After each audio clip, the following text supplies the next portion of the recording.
אמא שמה קץ לחייה בשנת 1987 בהיותה בת 64. במכתב שהשאירה לחברי קיבוץ מעגן מיכאל כתבה: לחברותיי ולחבריי הרבים, אני מחפשת דרך להיפרד מכולכם ולהסביר לכם את מעשיי. אני משתדלת לא להיות ביקורתית ולשפוט איש, אלא רק לנסות ולהסביר את דרכי שלי. אינני חושבת שיש רבים שיחלקו עליי, כשאומר שבחברה מתוקנת צריך לתת לאדם להחליט מתי הוא בוחר למות. כמובן לא בחופזה, מתוך שיקול דעת ומתוך לקיחה בחשבון תלות של אחרים בו. אבל כאשר החליט לאחר זאת, צריכה הייתה להימצא דרך לעזור לו, בהומניות מרבית. לצערי, החברה עוד אינה מתוקנת, ולכן האדם או שממתין למותו מזקנה, מחלה וכו', או שלוקח את גורלו בידיו, לפי מיטב יכולתו. לי הזקנה אינה קוסמת. אני מודעת לכך שאחרים חושבים אחרת. ומותר לאדם לשקול יתרונות לעומת חסרונות. יש הרבה יתרונות לחיים. החל מקשרי משפחה ואהבת הילדים, הנכדים, בן הזוג, אחות וידידות שהן כאחיות לי. דרך הנוף הנשקף מחלון מקום עבודתי, ההנאה שבקריאת ספר טוב, ראיית צמח נאה בגינה. יש גם אהבת הבית במובן הרחב, הקיבוץ, החברים, הנוף, כל מה שיש בו טוב ויפה. לעומת זאת, השאלה היא איך אתה חי את כל אלה, בתנאים של זקנה עם מגבלותיה, הפיזיות והנפשיות. ובשלבים הולכים ומתקדמים, העומס שאתה חש אתה מתחיל להיות על הקרובים לך ועל החברה כולה.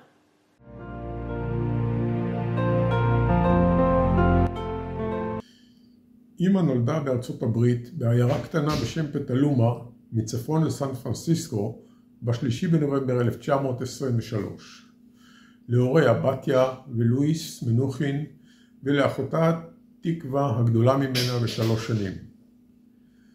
אביה לואיס נולד ברוסיה ונשלח לאחר מות אביו אל סבו וסבתו במאה שערים. הוא ברח באונייה לארצות הברית ובכוחות עצמו למד אגרונומיה והתמחה בגידול עופות. במלחמת העולם הראשונה התנדב לגדוד האמריקאי והגיע עם כוחותיו של אלנבי לארץ ישראל. כאן פגש את בתיה הירשנזון ונשא אותה לאישה. אחרי המלחמה נסעו לארצות הברית ורכשו חוות גידול לעופות בפטלומה.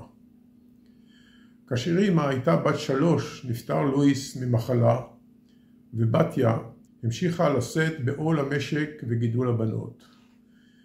בשנת 1933, לאחר שסיימה לשלם לבנקים את חובות משק העופות, עלתה עם 2 בנותיה לארץ. בשנה הראשונה חיו בגדרה אצל חנה אחותה, ובתיה חיפשה עבודה לפרנסתה. היא מצאה עבודה בנהריה, בהדרכת עולים מגרמניה בגידול עופות. הבנות, תקווה ואמא, למדו וגרו בפנימיית בית ספר הריאלי בחיפה, ולאחר שנה עברו לתל אביב, שם גרו בדירה שכורה ולמדו בגימנסיה הרצליה. הן התארחו בסופי שבוע ובחגים אצל דודתן ורה גרינשפון, אבל ניהלו את חייהן בעצמאות מוחלטת. ציקי סיפרה לי שהיא הרגישה אחראית כי היא הייתה גדולה, והיא צריכה לשמור עליה, שבהתחלה סבתא הייתה נותנת להם כסף לקנות אוכל, לזה. אז היא אומרת, אז התחלנו את החודש, אוכלים סטייקים וגמרנו להם תפוח אדמה, כי כבר לא נשאר כסף. לא ידענו לחלק את זה.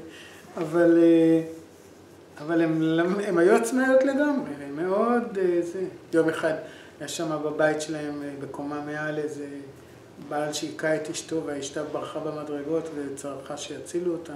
אז הם נתנו לה להיכנס לבית, נעלו את הדלת ולא נתנו לו להיכנס. 2 ילדות שצריכות לטפל באירוע משפחתי טראומטי כזה, ואמרה, ולא יודע מה לעשות, אבל אבל מה נעשה עם האישה המסכנה הזאת?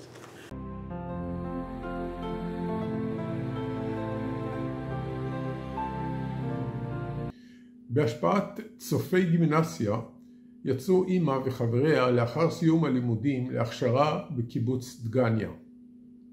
שם פגשה את יוסי כהן ולימים התחתנה איתו. אמא הייתה אישה חכמה, היטיבה להתבטא הן בשיחה והן בכתיבה, והייתה מעורבת ואכפתית בכל מה שנעשה בקיבוץ ובארץ. תקיפה, עקשנית ובטוחה בעצמה ובצדקתה. הייתה תמיד החלטית ודעתנית, והייתה אומרת, אל תתווכח לי, אתה לא יודע שאני תמיד צודקת. היה מעצבן, כי לרוב היא באמת צודקה. הניעו אותה, כמו אחרים מבני דורה, שני אידיאלים בהם האמינה. האידיאל הראשון היה הקמתה וביסוסה של מדינת ישראל, והאידיאל השני היה לבנות חברה צודקת ושוויונית. בקיבוץ ראתה את הדרך להגשמת שני האידיאלים גם יחד, והיא לקחה חלק פעיל בעשייה בשני התחומים, עשייה שהייתה לעתים מורכבת וקשה. על השפעתה של אמא בקיבוץ באותם ימים מספרת חברתה אביבה. תמונה שהצטיירה בזיכרוני כשחזרתי מהלוויה של לאה. רחובות, אבא בא לביקור עם אורחת. לאה עוברת בשביל ואבא מצביע עליה ולוקש לה אורחת. זו הדיקטטורית של הקיבוץ. בגללה אביבה לא מוכנה לעזוב, או בגללה אביבה נשארת כאן. אני לא זוכרת את מילותיו המדויקות, אבל זה נאמר בטינה עמוקה על מי שגבר עליו בכוח השפעתו. ואכן, אם יוסי ושטולץ היו המדריכים שהביאו אותי לקיבוץ, הייתה זו לאה שבהשפעתה נשארתי בקיבוץ לאורך כל הדרך. שלמה הלל, חברה לכיתה של אמא בגימנסיה הרצליה ובתנועת הצופים, וממייסדי קיבוץ מעגן מיכאל, מספר על ימיו הראשונים של הקיבוץ ועל חלקה והשפעתה של אמא. ובתקופה הזאת הייתה לנו התקופה הקשה ביותר של מאבק, כאשר העבודה בפרדס חנה הייתה עבודה ערבית, ואנחנו ניסינו להילחם נגד, נערכנו לעבור לרחובות. זאת הייתה תקופה די דרמטית, כי כל ההחלטה, ואתם זוכרים, דיברנו על זה לא פעם, נעשתה בצורה לא כל כך דמוקרטית. דבר שהרגיז את הטובים שבתוכנו, קודם כל את לאה. היא לא אהבה את השיטות האלה, הפסולות, איך נתקבלה ההחלטה הזאת, ואני זוכר את הוויכוחים הקשים שלאחר מכן, בתקופה הזאת של המעבר בפרדס חנה לרחובות, ואני אז הייתי בתפקיד בלתי אפשרי של מרכז משק, וויכוחים הגדולים שהיו לי עם לאה, לפעמים ויכוחים מרים שנעשו תוך כדי אהבה, משום אנחנו למדנו יחד בכיתה, היינו יחד בצופים, היינו יחד בהכשרה, אבל לאה הייתה מאוד עקשנית בעמדה שהציבה לעצמה, והייתה תקופה של ויכוחים מאוד סוערים. אבל אני רק רוצה לומר שבכל אותה תקופה, מבחינת יצירת האווירה, מבחינת תחושת השליחות, הייתה קבוצה של חברים שכבר אמרתי, לאה הייתה בתוכם, כך שכאשר היה ויכוח בין המשקיסטים ובין האידיאליסטים, וכאשר עמדה השאלה למשל של צאתנו לשליחות, אז אפשר היה ללא כל ספק לדעת שחרף התנאים הקשים, חרף המאבקים וחרף המצוקות שהיינו נתונים בהם, אותם אלה שהאמינו בכך שאנחנו הולכים בדרך בתנועה, ולאה הייתה בתוכם, אולי בראשם, עודדה את השליחות. אני זוכר שכאשר אני הייתי צריך לצאת לשליחות, את הדברים שנאמרו גם על ידה, גם על ידי חברים אחרים. אני רוצה לומר שלאה באותה תקופה, לאה ויוסי, היו בין אלה שהטביעו את חותמם במידה גדולה מאוד. את שני ילדיה הראשונים, עמוס וניצה, ילדה אמא בפרדס חנה. מספרת בוסה חברתה. למי שאינו יודע, לאה הייתה זו שפתחה את הפרק החשוב כל כך בחיי הקיבוץ של גידול וחינוך ילדים. כי היא הייתה הראשונה שנכנסה להיריון בקיבוצנו. ומעשה שהיה, כך היה. בראשית 1943 עברנו בשעה טובה למחנה זה, שכל כולו לא היה אלא שני צריפי מגורים לאי פשפשים, צריף חדר אוכל ומטבח ואיזו סככה לבעלי החיים שהיו לנו. והנה לא הספקנו להסתדר במחנה, והוברר שלאה, בלי לשאול רשות מאף אחד, נכנסה להיריון. על פי מושגנו באותם ימים, היינו בטוחים שלצעד כזה נחוצה החלטה מוסמכת של האספה. אך לאה הייתה אינדיבידואליסטית ולא שאלה רשות מאיש. כמובן שנמתחה עליה ביקורת לאמור. איננה ערוכים לגדל ילדים, אין לנו תנאים, אין לנו הכשרה, אין לנו מטפלת, מה שהיה כמובן נכון לגמרי. אבל לאט לאט התרגלנו להיריון, וחברות נוספות ואני בתוכן נכנסו להיריון. אלא שלאה הפילה את הריונה הראשון, וכאשר מיד אחר כך עלתה שוב, נצטוותה לשכב בשמירת הריון. היא הייתה שוכבת במיטה, על ידה הכלב, וכל הליפסקין דלף סביבה. וכך נולד עמוס. ברחובות, אמא עבדה בין היתר במכבסה שנבנתה באחת משתי הכניסות למכון איילון. חברתה בקי מספרת אפיזודה מתקופה זו, המלמדת על אופייה של אמא. את הקריירה שלה ככובסת היא לא התחילה פה, היא התחילה ברחובות. הפתח של בית החרושת הייתה מכונת כביסה, והיינו צריכים לכבס הרבה כדי להצדיק את העניין הזה. פתחנו חנות ברחובות. לאה הייתה הכובסת למעלה ואני הייתי בחנות למטה. אני הייתי מקבלת את הכביסה מהלקוחות ואחר כך הייתי מקבלת מהם את הצעקות.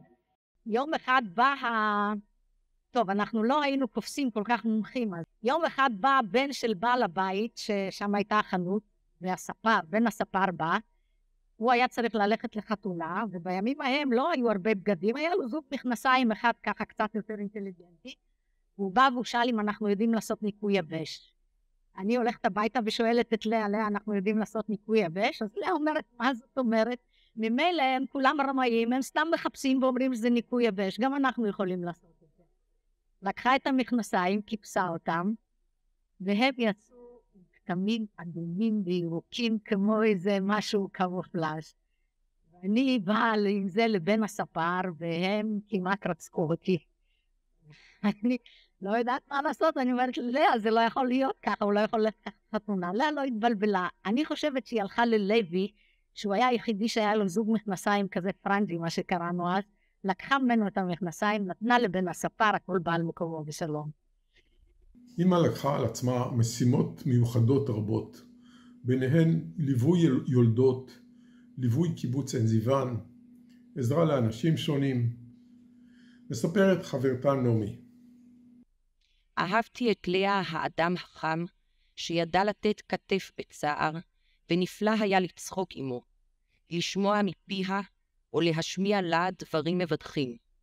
כאשר צריך היה להושיט יד או כתף לאדם, ידעת, היא תעשה זאת ב100%, ביעילות, אם ניתן בהומור, ללא כל חשבונות קטנוניים, ללא שום תרגילים להאדרת שמה. ראו כמה אני נהדרת. כמה סיפורים על פרויקטים שונים שאמא לקחה על עצמה. הפרויקט של מלאכי זה היה די מדהים בסך הכל שאתה חושב על זה, שהיא לא רק שהיא נסעה אליו כל שבוע, במשך כמה שנים טובות זה היה. מקריאה לו, מספרת לו ואתה לא יודע אם הוא מבין או לא. לפעמים נראה כאילו כן, רוב הזמן אתה חושב לא, וארגנה לו וטיפלה בו ודאגה לו, והאישה שלו לא הייתה מסוגלת לעשות את זה, הילדים שלו בוודאי שלא. והיא לקחה את זה כפרויקט, אחד מיני רבים שלה, ועשתה את זה כמה שנים טובות. גישתה עם לאה, מתוך שיחה עם עדה עובדיה. את הקשר הראשוני עם לאה יצרה בינינו דורית המחנכת. הייתי בת 14. אהבתי את הפגישות עם לאה משום שהלכה לקראתי. כלומר, הייתה בוחרת נושאי שיחה ולימוד על פי בקשתי. בדרך זו, השכילה לעורר בי את סקרנותי המתה ולרתק אותי. הייתה קוראת באוזניי את מכתביו של אונו, ויחד איתה הייתי מפליגה על כנפי הדמיון, מעמידה עצמי במקומו של אונו, ומנסה לשער כיצד הייתי אני נוהגת במקומו. כמעט לכל שאלותיי הייתה ללאה תשובה. במהלך הלימודים הייתה לאה לא פעם מגלה קשיחות כלפיי. העובדה שלא ויתרה לי, בניגוד לרבים אחרים, דרבנה אותי להמשיך וללמוד דברים שלא כל כך עניינו אותי, כמו הצהרת בלפור, או קריאה בעיתונים יומיים, משימות שהטילו עליי אימה. לאה חזרה והסבירה לי שאני חייבת לדעת ולהבין את הדברים, אחרת לא אוכל להסתדר בחיים. אני זוכרת שלאה הייתה עופה עבורי את העוגיות האהובות ביותר עליי, עוגיות עם גבינה צהובה. ריחן הנפלא פגם ביכולת הריכוז שלי. כל הזמן העסיקה אותי המחשבה איך לאכול אותן מבלי להיראות חזירה. איך שלא יהיה, בסוף השיעור תמיד נשאר הכלי ריק. בילינו בצוותא כשנתיים. במשך השנים גיליתי שהרבה ממה שאני יודעת הוא בזכותה, דבר שגרם לי סיפוק וגאווה ופתח בפניי את היכולת לרכוש ביטחון בעצמאות. נוסף לקשר הלימודי בינינו, התפתחו בי כלפי לאה רגשות אהבה והערצה. חברים ודאי זוכרים את הנסיעה המפורסמת של לאה לסין, והיא סיפרה פה שני ערבים מרתקים. ואז היא נעשתה כמובן המומחית לענייני סין במעגן מיכאל, וכאשר דנה אשת הייתה צריכה לעשות עבודת גמר על סין, כמובן שפנו אליה שהיא תדריך אותה. וכך מספרת דנה אשת. כאשר רמי אלוני פנה אליה וביקש ממנה שתדריך אותי בעבודת הגמר על סין, היא מיד הסכימה ונזכרה בקשר שבינינו כאשר הייתה מטפלת שלי בפעוטון. היא הדריכה אותי במסירות בלתי רגילה והשקיעה בי המון. מאוד נהניתי לבוא אליה פעם בשבוע במשך כ8 חודשים. תמיד קיבלה אותי עם קפה ועוגה והרבה סיפורים. המסירות שלה לא ידעה גבולות. היא נסעה איתי לאוניברסיטה בירושלים, היא תרגמה לי 2 ספרים שלמים מאנגלית לעברית. ובכל פעם שהייתי מתייאשת, היא עודדה אותי ודרבנה אותי להמשיך. היא השקיעה בעבודה אולי יותר ממני. הייתה מטלפנת מדי פעם לרמי לקבל עצות איך להדריך אותי וכדומה. כאשר קיבלה עבודה ציון גבוה, שמחה מאוד. גם אחרי גמר העבודה, כאשר הייתה תוכנית בטלוויזיה על סין, מיד טלפנה להודיע לי שאסתכל. קשה לי לתאר את מסירותה וכמה נהניתי מחברתה. אינני מאמינה שעוד מישהו היה מסוגל להקדיש כל כך הרבה מזמנו כמוה. בכל פעם שאני רואה משהו על סין, אני חושבת עליה. שהייתה מטפלת של פעוטון של הבני גילי, ולברק היה הרניה כלואה, שזה מצב חירום. והיא נסעה איתו ועם אמא שלו, עם נתקה, לבית חולים. אז לא היה הלל יפה, אז הם נסעו לבית חולים העמק. ואז בדקו את הילד ואמרו, טוב, צריכים לנתח אותו. הפשיטו אותו, נתנו להם את הבגדים שלו. טוב, הילד נשאר לניתוח, תחזרו בעוד שבוע לקבל אותו. מה זאת אומרת? אין, לא משאירים, הורים לא רשאים להישאר, ונתקה התחילה לבכות, ואמא אמרה, מה פתאום? איזה מין דבר זה? לא, אין דבר כזה. וזרקו אותה מהבית חולים. השאירו את הילד, זרקו אותה מהבית חולים. ואז הם חזרו הביתה. אמא הלכה למרפאה, לקחה מאסטרקה חלוק לבן, חזרה לבית חולים, הודיעה שהיא האחות של הקיבוץ והיא באה להיות עם הילד, ונשארה לידו. זה אמא. זה בדיוק מתאר את אמא. אין לה שום, ברגע שהיא חושבת שמשהו לא בסדר וצריך להיות ככה, אז ככה הוא יהיה, זה לא יעזור לאף אחד כלום. היא תמצא את הדרך לעשות את זה. מספר דוקטור שפירא, רופא הקיבוץ, שאמא טיפלה בבנו, עופר. כידוע, לאה הייתה אישה פתוחה. היא התחלקה איתנו בחוויותיה וביותיה. באותה תקופה ליוותה את היולדות ללידה בחדרה. אני לא אשכח שיחה אחת איתה, שבמהלכה פרצה בבכי, כאשר תיארה לידה קשה ביותר שהייתה עדה לה יום קודם. אינני זוכר את הפרטים, אבל זה ירשים אותי מאוד. מספר שנים מאוחר יותר, יצאנו לטיול לחוץ לארץ, רק בזכותה ועידודה, כאשר התנדבה, עבודה על זה בתוקף לטפל בעופר במשך חודש. ועופר הסכים להישאר רק אצלה. לאה לא ויתרה לנו חרף הפחדים והתירוצים שלנו. בתקופה הראשונה לשהותנו בלונדון, קיבלנו מלאה שליחים מזדמנים כמעט כל יום או כל יום, מכתבים ארוכים מאוד, מפורטים. מסרה לנו כל הפרטים בסדר יום של עופר. ומה שמעניין יותר, כל השיחות שהיא ויוסי ניהלו איתו, ומה שכל אחד אמר ומה שכל אחד סיפר וכו'. באחד המכתבים כתבה בהומור האופייני לה, יפה, את כותבת לו שיחזיק מעמד, את ממש מצחיקה אותו. הוא עושה חיים משוגעים, הוא רוכב על יוסי אפילו יותר מאשר עליכם ועליי. אמא אמרה את שחשבה בצורה ישירה, גם כאשר הדברים לא נעמו לשומע. מספרת נעמי. היא אף פעם לא התביישה להגיד מה שיש להגיד. זה מזכיר לי סיפור על איזה חברה כאן, שבה רצתה לעשות לובי לבן זוג שלה שיקבלו אותו לחברות, רצתה מלאה חוות דעת. ולאה שאלה אותה, וזה מאוד אופייני, לאה שאלה אותה, את רוצה סיפורים או את רוצה את האמת? אז מה היא תגיד? את האמת. ולאה נתנה לה את האמת, משהו. הוא לא צריך להיות חבר פה, הוא לא צריך להיות בן זוג שלך. את רק סובלת ממנו, הוא לא ישר, הוא לא כזה, הוא לא כזה. חטפה מנה והפסיקה לדבר עם לאה. הצטערה על זה נורא אחר כך, אבל מאוחר מדי. הבחור הזה באמת לא עזב אותה. אמא כתבה המון מכתבים לחברות וחברי הקיבוץ ששהו בחול, לבני המשפחה ובעיקר לאחותה תקווה שגרה באורפינגטון, פרבר של לונדון. מספרת ניצה.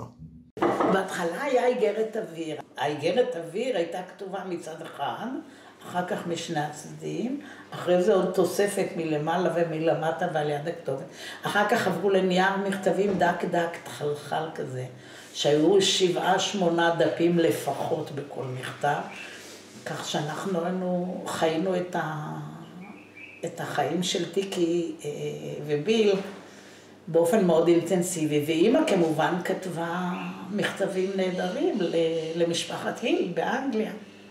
אחרי מותה, אבא ביקר מתישהו אצל טיקי ומצא את כל המכתבים והביא אותם ארצה, והחליט להדפיס אותם ולהוציא אותם כחוברות, 4 כרכים, אחרי שזה עבר צנזורה, כי אי אפשר היה את הכל להוציא. טיקי הרי הכיר את הקיבוץ, אז אמא מסרה לה דוח על כל מה שקורה ועל כל חבר ועל כל הריון מוצלח או לא מוצלח ובעיות בריאות ומה לא, הכל היה שמה. וספרות שקרה ומה המצב בארץ ומה המצב בקיבוץ, שזה ממש בעיניי תעודה היסטורית של התקופה הזאת. אמא טיפלה ודאגה לבתיה, אמה, וכאשר זו התאלמנה, דאגה שתבוא לגור איתנו בקיבוץ. במעגן מיכאל נולדו מיכל ואונו. שמו האמיתי של אונו הוא אהרון, על שמו של אהרון שטולץ, חבר הקיבוץ וידיד קרוב של אמא ואבא, שנהרג במלחמת העצמאות. אמא מילאה תפקידים ציבוריים רבים, ועבדה בענפים שונים. מטפלת בפעוטון, מנהלת המכבסה, מרכזת בית הספר, מזכירתו של ישראל גלר, המזכיר הכללי של הקיבוץ המאוחד, גזברית הקיבוץ, מזכירת פנים, מרכזת עבודה, מטבח ילדים ופלסון בשנותיה האחרונות. רק את תפקיד מרכז המשק סירבה לקבל על עצמה. בימים ההם לא הייתה נוגעה השתתפות הפעילה של בן הזוג בתהליך הלידה. הייתה הסייעת, לאה. שמואלשטיין שאל אותה שאלה רטורית, האם להסיע אתכם לבית החולים? ודאי שלא הייתה התשובה. לשם מה? נסענו. עברנו את נושא הרכבת, ואז התפוצץ גלגל. בשיא השלווה, לאה ניגשה למלאכה. לא עלה אפילו לרגע בדעתה לבקש עזרה מנהגים שחלפו על פנינו. אצלי השלווה לא הייתה כל כך בשיאה. צירים כל 2 דקות עם השעון ביד, ישבתי על אבן בצד הדרך והתבוננתי במתרחש. פעם אחת שאלתי אותה בזהירות אם כדאי שאעצור אתכם. בשום פנים ואופן באה תשובה מתחת למכונית. אין סיבה שלא נגיע בזמן, הרי את יודעת שאת יולדת באיחור ואני בטוחה שנגיע מוקדם מדי. לאה צדקה כמובן, הגלגל הוחלף והגענו בזמן. היו עוד 2 יולדות בחדר, לא קיבוצניקיות, ולאה עזרה להם ככל שיכלה, מרטיבה שפתיים ומצח, מילת עידוד, שמיכה וגובזעה, ולי היא סיפרה נונסטופ בדיחות. בין נשימה, נשיפות ולחיצות וגניחות, אני זוכרת את עצמי מתפקעת מצחוק. ראיתי מדי פעם את מבטיה של המיילדת שהביעו ספקות לגבי שפיות דעתי. עברו 20 שנה, אבל אני זוכרת כאילו היה זה אתמול.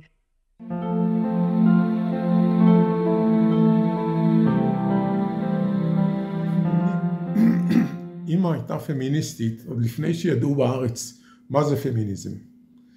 על אחת ההתייחסויות של אמא למקומן של נשים בקיבוץ מספרת בקי חברתה. כשלה הייתה מזכירת פנים, וגם אז היא עסקה הרבה מאוד בנושא האספה, איך באים לאספה ואיך לא באים לאספה, ואני רוצה רק לקרוא קטע אחד, שנקרא הערה סטטיסטית, והיא כותבת כך: באספה האחרונה חסרו כ-50 חברות שהיו בבית במשך יום השבת, לעומת כ-20 חברים אשר היו בבית באותו היום. מספר החברות המוחלט בלאו הכי קטן מזה של החברים. האם פירוש הדבר שחדלנו להיות קולחות של נשים? החברות חייבות למנוע את מסירת ההכרעות בידי הגברים, שאם כך יהיה המצב, מי כבר יכול להיות אחראי על מה שיקרה כאן? בפרדס חנה גרו אמא ואבא בליפט. ארגז עץ בגודל של 2 מטר על 2 מטר, ששימש לאריזת רכושם של עולים לארץ. הליפט הפך למרכז תרבות והוואי של קבוצת חברות וחברים קרובים לאמא ואבא. מספרת אביבה, חברתה של אמא, על מכתב שמסביר מה היה הליפט עבורה. מה היה הליפט בשבילנו? הליפט היה ביתם של יוסי ולאה, בסך הכל ארגז גדול, 2 על 2. מאותם שהעולים מגרמניה טרם מלחמת העולם ארזו בהם את כל רכושם בעלותם ארצה. בליפט הזה היינו מתכנסים, חבורה קטנה של חברים וחברות, כולנו רווקים צעירים, ושנה-שנתיים צעירים מלאה ויוסי, ונאחזים בהם כבאחים גדולים, תחליף לאבא ולאמא. ניתן לומר שבליפט התגבשה השקפת עולמי, הציונית, החלוצית, הסוציאליסטית. בשיחות אל תוך הלילה. מרכז הליפט הייתה כמובן לאה. כל ספר טוב שגילינו עבר את כולנו ושימש דיונים ארוכים. כל הגעגועים, ההתלבטויות, התקוות נרקמו בליפט. החברה מחוץ לליפט הביטה בנו מי בסלחנות ובסובלנות ומי בטינה ובתרעומת. כי הליפט בהחלט גיבש קבוצה שהשפעתה הייתה מאוד ניכרת, וקשה היה כנראה לחדור אליו. רוצה לקרוא לכם מה כותבת לאה, מה היה הליפט עבורה. רוצה לעשות חשבון קטן עם המצפון שלי, ובואי נראה מה יצא. רחל סיפרה על מכתב שקיבלה מאחד החברים החדשים, אודות זה שחברת הליפט מושכת אותו והוא מרגיש שהוא אינו יכול לחדור. אז כמובן המחשבה הראשונה שהייתה לי הייתה, כך וכך אנחנו מדברים על קליטה, כשזה מגיע למעשים, הרי. ואחר כך אני מנסה לענות לעצמי ולהצדיק את המעשה. אבל בשביל זה אני צריכה להתחיל עם עניין אחר בכלל. נמאס לי לפעמים, ודי הרבה פעמים, כל הדלות שאנחנו חיים בה. הדלות במזונות, זה האוכל הלא מגוון והלא טעים. הדלות בלבוש, הליפט הרעוע והדולף, שאין במקום לזוז, והפשפשים שאפילו פשפיזציה אי אפשר להיפטר מהם. וזה שעל כל נסיעה או ספר או מתנה שאת רוצה לקנות, את צריכה ללכת ולבקש ממישהו. לא רק זה. כשאני רוצה להחליף חזייה או תחתונים באמצע השבוע, אני צריכה לבקש מהמחסנאית, או אחרת להיקרא סחבנית. נמאס לי בלי סוף. לא רק משום שהורגלתי לתנאי חיים טובים מאלה, אלא גם משום שאני חושבת שזה אינו יכול להיות רמת חיים לאדם תרבותי, ולא צריך להיות. מאכלים ומלבושים אינם דברים של מה בכך. למה לזלזל בתענוג גופני על סיפוק בחוש הטעם, או על הטבת הרגשה העצמית של החבר, ובעיקר חברה, על ידי הופעה בבגד נאה, ולא תמיד 2 חליפות הבגדים העלובים האלה. ובכן, אחרי שאין לך בתנאים חיצוניים נוחיות, וגם בדרך כלל להנחה עובד במקום ששם אתה שואף להקדיש כוחות מחשבה, וגם שאחרי העבודה אינך יכול להשיג את הספר שאתה חפץ, או לשמוע בנחת ברדיו את המוזיקה שאתה מגלגל אליה, כל זה נשלל מהאדם בתנאים שלנו. ואל תחשבי שאני באה כאן בתרעומת או בקובלנה להיטיב את התנאים. אני מכירה בצורך לחיי דלות מאונס, ומבינה את ההכרח, ואינני דורשת הטבה. אז מה נשאר לו לאדם, חוץ מטיפת חיי הנפש שלו? ועל אלה הוא בדרך כלל שומר היטב היטב, וכשלא יודעים לשמור עליהם, חוזרת הרגשת ריקנות לחיי היום-יום שלך. ואז באמת, את חדלה לפעמים להרגיש את הכוח, הרצון, ובכלל הצורך בחייך כאן. וזה מה שאומר תשבה בלב. טיפת חיי הנפש שלי. מתוך מכתב לאביב בא לאנגליה, 1946. הנה מחשבות שחשבתי היום. הלכתי לי למחנה בדרך, על פסי הרכבת שהם מובילים עד השער. ממול על הגבעה נשקף המחנה. מסביבו עצי ברוש, ובמדרון הגבעה לצידי היו עצי הזית, וביניהם הכל ירוק. דווקא עכשיו הצמחייה בפריחה ובשיאה. דווקא כאן הצמחייה אינה מגוונת, בעיקר קטניות למיניהם. טילטן בר, אספסת בר, תורמוס, טילטן הפוך ועוד ועוד. ועל יד השער עומד עץ שיטה, פורח כולו, ונורא יפה. ובכן, הלכתי לי על השביל לאורך הפסים, והנה עברה הרכבת על ידי. קרוב קרוב. וכמו תמיד, בכל פעם שאני רואה את הרכבת בקרבתי, תוקף אותי רצון להשליך את עצמי מתחת לגלגלים, ולשים קץ לחיים האלה שאין לי רצון להם ואין לי עניין בהם, ואין לי כוח לחיות אותם. נו, כמובן, הרגשת השגרה והפחד הם אלה שגרמו לכך שנשארתי כדי לכתוב לך. הלכתי לי הלאה מתוך הרגשת רפיון וחוסר כוח לבצע אפילו חיסול של מה שהיה לי מאוס בלי סוף. והנה, לפתע פתאום, ראיתי את המחנה מולי על הגבעה, באור השמש של הצהריים. בשדה של האפונה עמד שלוימלה וקצר, ונזכרתי בשיחה איתו באותו בוקר על עניין הצעה שלו לשליחות. וחשבתי לי שכשאבוא למחנה, הנה אמצא את יוסי, עם שפע החברות שאופפת את שנינו, והילדים בבית הילדים עם כל השמש והצחוק בפניהם, ושטולץ מחכה שם, וגם איתו חברות ומסירות לדרכו. ואז הרגשתי פתאום הרגשה טובה של בית, שותפות עם ציבור, וחיים בתוך ארץ פורחת, ואפילו פורחת כשהשמש לוהטת. אז אולי בכלל לא כל כך רע. ואז כבר הלכתי הביתה במצב רוח טוב. רק מעניין אותי לדעת מה אחשוב כששוב תעבור הקפת על ידי על הפסים. בשנותיו הראשונות של הקיבוץ היו ויכוחים לוהטים בין קבוצת המשקיסטים שראו בפיתוח וביסוס המשק את המשימה העיקרית, וקבוצת האידיאולוגים שראו חשיבות רבה בפעילות תנועתית, בעיקר בעזרת שליחים שעסקו בהעלאת יהודים לארץ. אמא הייתה פעילה בקבוצת האידיאליסטים וראתה חשיבות רבה בתרומה למשימות לאומיות. מספרת על כך חברתה בקי. היו לנו בתקופה הזאת די הרבה שליחים, אלי ורחל כבר היו באירופה, שלמה כבר היה הסתובב בארצות ערב, אפרים צור היה בצפון אפריקה, ולאה עשתה את הפשע הגדול, והיא הציעה את ינקלה סיטון לשליחות. ומה ששלמה הזכיר, הייתה קבוצה שנחשבה לקבוצה המשקית, שחשבה שאנחנו צריכים לבסס את המשק שלנו לקראת העלייה להתיישבות, והם כעסו עליה מאוד. והייתה כמובן קבוצה שתמכה בלאה, זה לא, כבר ברחובות כבר לא היו רק הליפטקינדר, ואלה היו היותר אידיאליסטים. ואז לאה כותבת רשימה ארוכה מאוד, אני אקרא לכם רק קטע מהרשימה הזו. השליחויות הללו אינם דברים שבפילנטרופיה. לא רק שאם לא נקיים אותם, לא נהיה שקטים מבחינה מצפונית, אך גם לא ניבנה מבחינה משקית. הקיבוץ, מאחר שקיים למלא יהודים חלוציים, בנה את עצמו על יסוד זה, ומשק הקיבוץ בנוי כך, שבלי גידול והרחבה, הוא נידון למשברים, לניוון ולסבל. כשפרצה מלחמת ששת הימים, לאה הייתה במטה שניהל פה את חיי הקבוצה. אחרי המלחמה היא כותבת. אחרי מלחמת ששת הימים, יוני 1967, מתחילים אנו לחזור לחיי חולים, וכי אפשר אחרת, אך כולנו יודעים ששוב אין אלה אותם חיי השלווה שהיינו נתונים בהם לפני פחות מחודש ימים. עבר עלינו דבר אשר קשה לתת לו ביטוי, מין מיזוג של גאווה ואימה, שמחה ויגון, שותפות וחברות ששכחנו את טעמם. חוזרים הבנים והאבות, ושובם הממלא את כולנו שמחה, מזכיר לנו ללא הרף את אלה שלא ישובו עוד.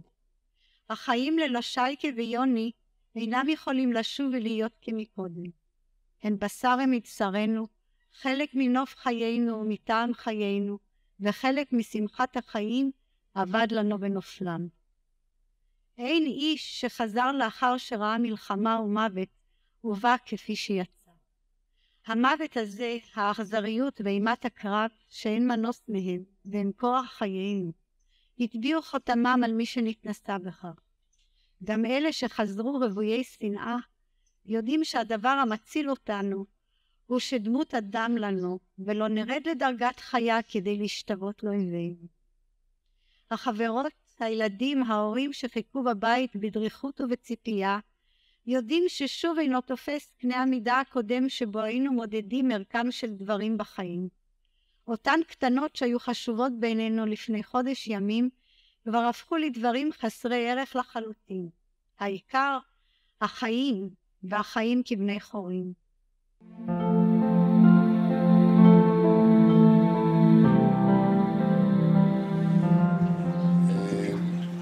מה שאני זוכר זה את הקטעים שהייתה מקריאה לנו בכיתות הצעירות. נשאר תמיד הורה אחד בכל חדר לספר סיפורים, אז כולנו אהבנו לשמוע את הסיפורים שאימא שלי הייתה מקריאה.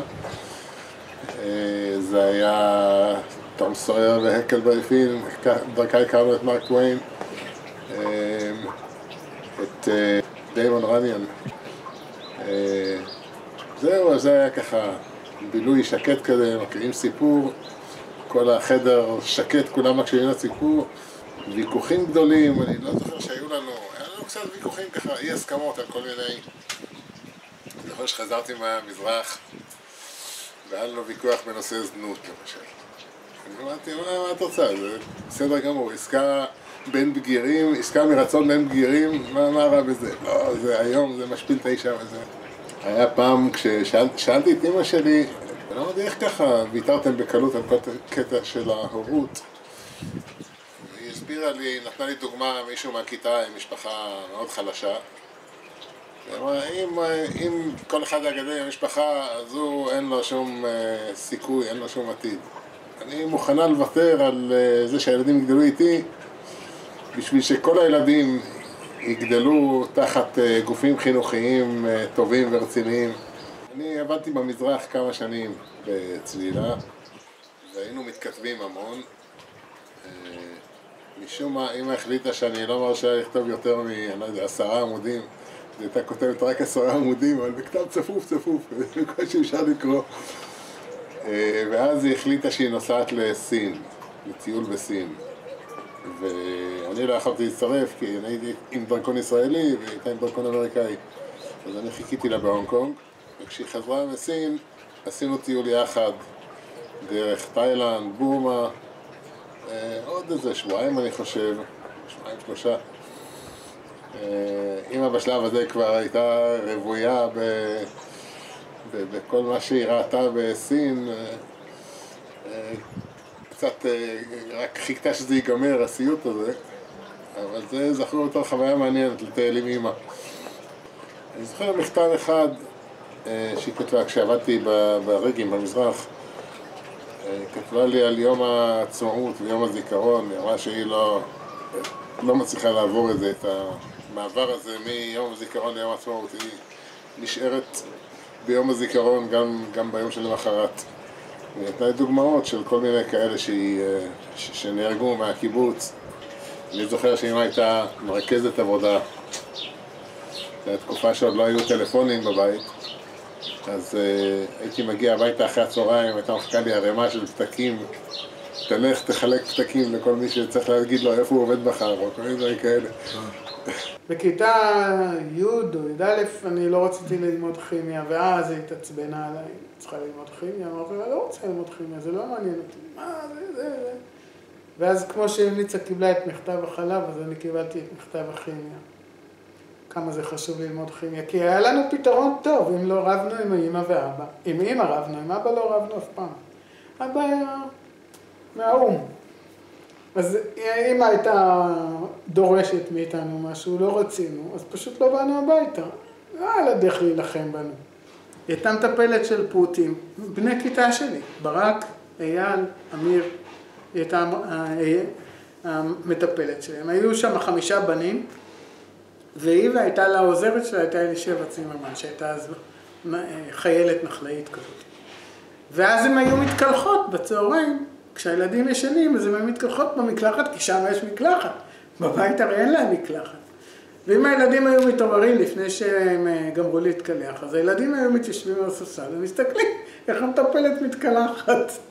ואז הם אמרו, אמא תמיד הייתה שמנה, גדולה, שמנה, מלאה. ואלישבע הייתה בחורה בת 20, צעירה, חתיכה, רזה, בלי כלום. ואז הם אמרו לאלישבע, את יפה, אבל לאה יותר יפה ממך. פעם ראשונה שהיא נתנה לילדים לאכול. הושיבו אותם כשהם כבר יכולים לשבת. ואז הם אמרו להם, אתם צריכים לתת להם את זה ואת זה ואת זה, כל מיני אוכל שהכינו להם ביחד.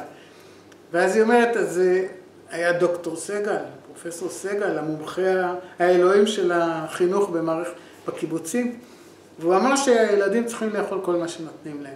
היא אומרת, אני יושבת וילד לא רוצה, סוגר את הפה. אני צריך לתת לו לאכול, לא סוגר את הפה. היא אומרת, אז אומרים לי, אז תסתמי לו את האף שהוא יפתח את הפה.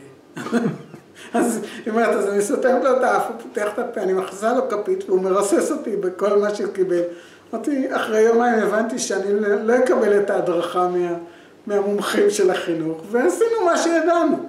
אני זוכרת שהיא עבדה במטבח ילדים, היא הייתה פעם אחראית על האוכל של הילדים. והייתי יושבת ומסתכלת איך היא מכינה, ולכל בית הרי היה נושא כלים עם כל הזה, והייתי מסתכלת איך היא מכינה. אמא לא שתתה תה בחיים שלה, היא שנאה תה, רק קפה. אז אמא הייתה עושה תה לכל בתי ילדים, כי היו מכינים מין דלי כזה עם תה לכל בית ילדים.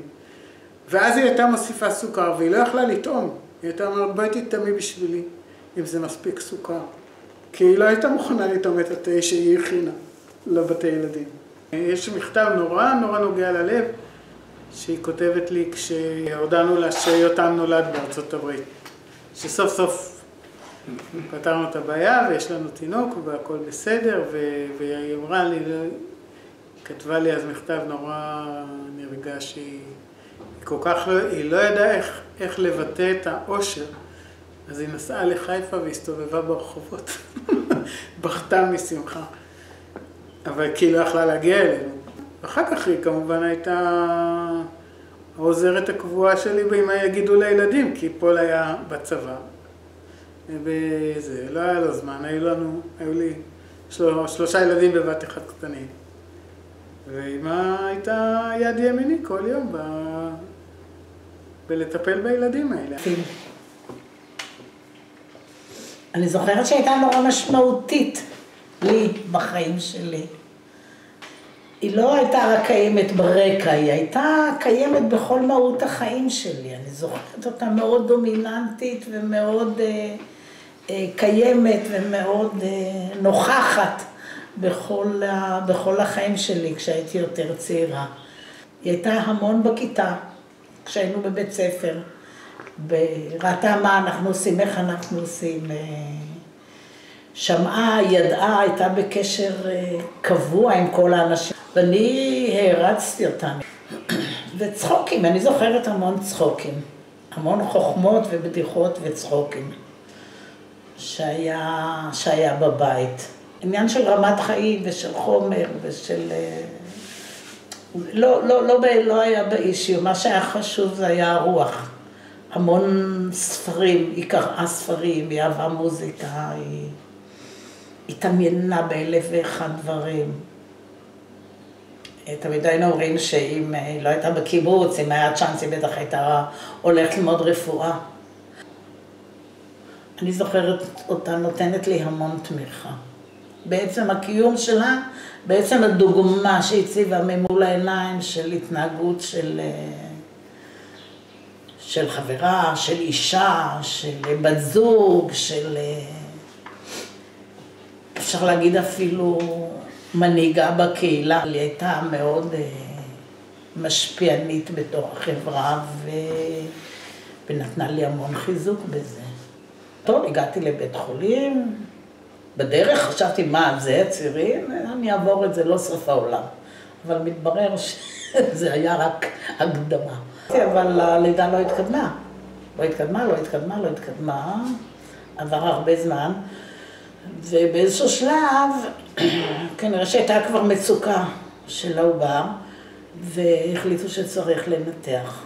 אמא הייתה איתי כל הזמן. טוב, הובילו אותי לניתוח, ואמא הייתה גם בניתוח לפי דעתי.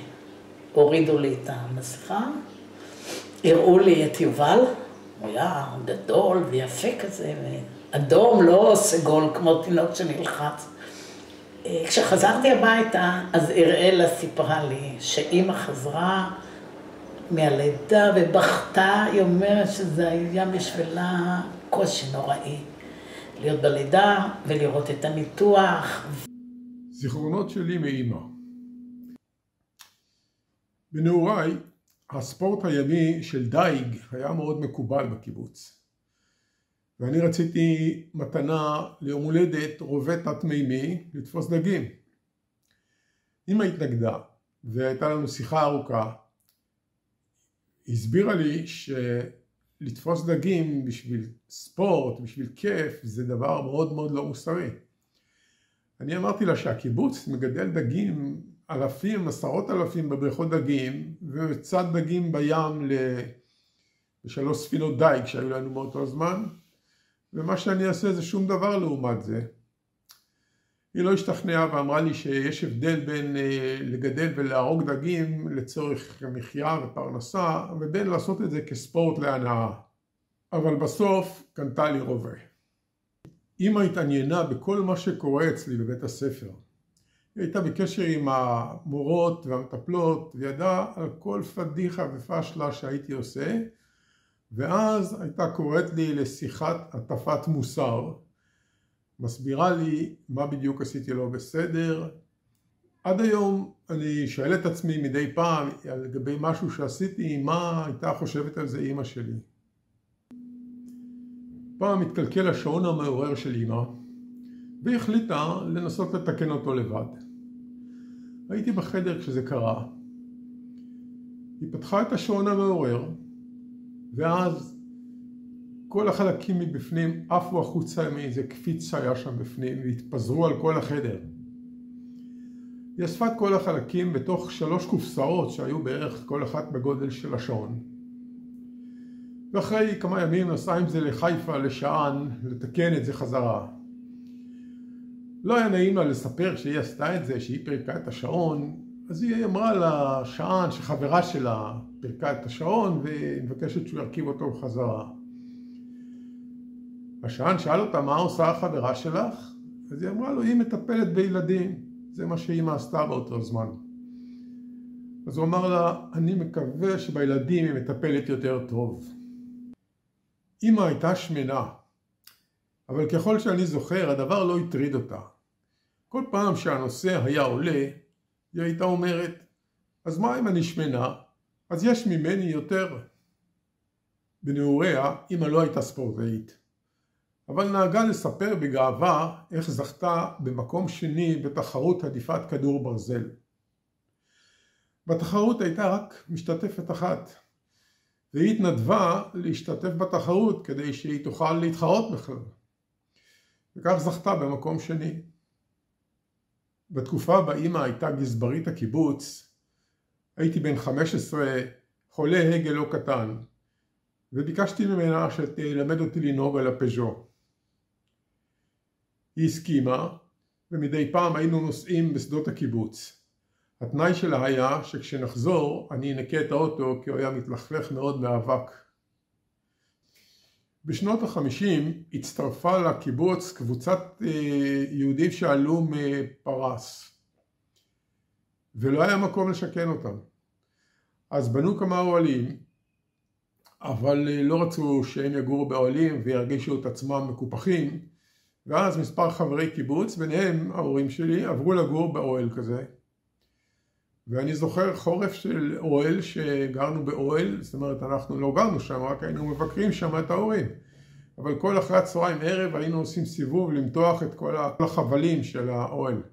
בתקופת ההמתנה של מלחמת ששת הימים, אני שירתתי בטייסת מיראז' ברמת דוד. והייתי מגיע מדי פעם בערבים לבקר. אמא מאוד רצתה לדעת מה התוכניות של חיל האוויר למלחמה, אבל אני לא שיתפתי אותה בתוכניות. אז היא שאלה אותי יום אחד ככה שאלה, מה אתם תעשו? אתם תתקפו את השדות תעופה של הערבים? אני לא הגבתי, אבל מאוד התפלאתי על הניחוש הנכון הזה, כי זאת בדיוק הייתה התוכנית. רק שנים אחר כך הבנתי שאנחנו לא המצאנו את האסטרטגיה הזאת של תקיפת שדות תעופה בתחילת מלחמה. ואמא שעברה מלחמות וקראה וידעה הרבה, עשתה אחד ועוד אחד וצפתה את המהלך הזה מראש. אם המצרים היו יודעים, היו שואלים אותה מה דעתה.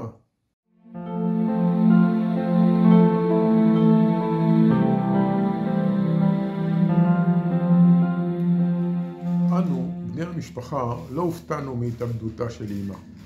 כולנו ידענו שהחליטה עוד בצעירותה לסיים את חייה בגיל 60. ולא לחיות את פרק הזקנה. אמא שיתפה בהחלטתה גם חברים וחברות רבים בקיבוץ. אבל הופתענו מהמועד. כיוון שעברה את גיל 60 ולא התאבדה, חשבנו שאולי היא שינתה את דעתה או דחתה את המעשה לגיל יותר מבוגר. היא לא יכלה למות בגיל 60, גם אם היא הייתה רוצה, כי אמא שלה עוד חיה. והיא גם אמרה לי, כל זמן שאמא חיה, אני מטפלת באמא שלי. והיא באמת טיפלה באמא שלה.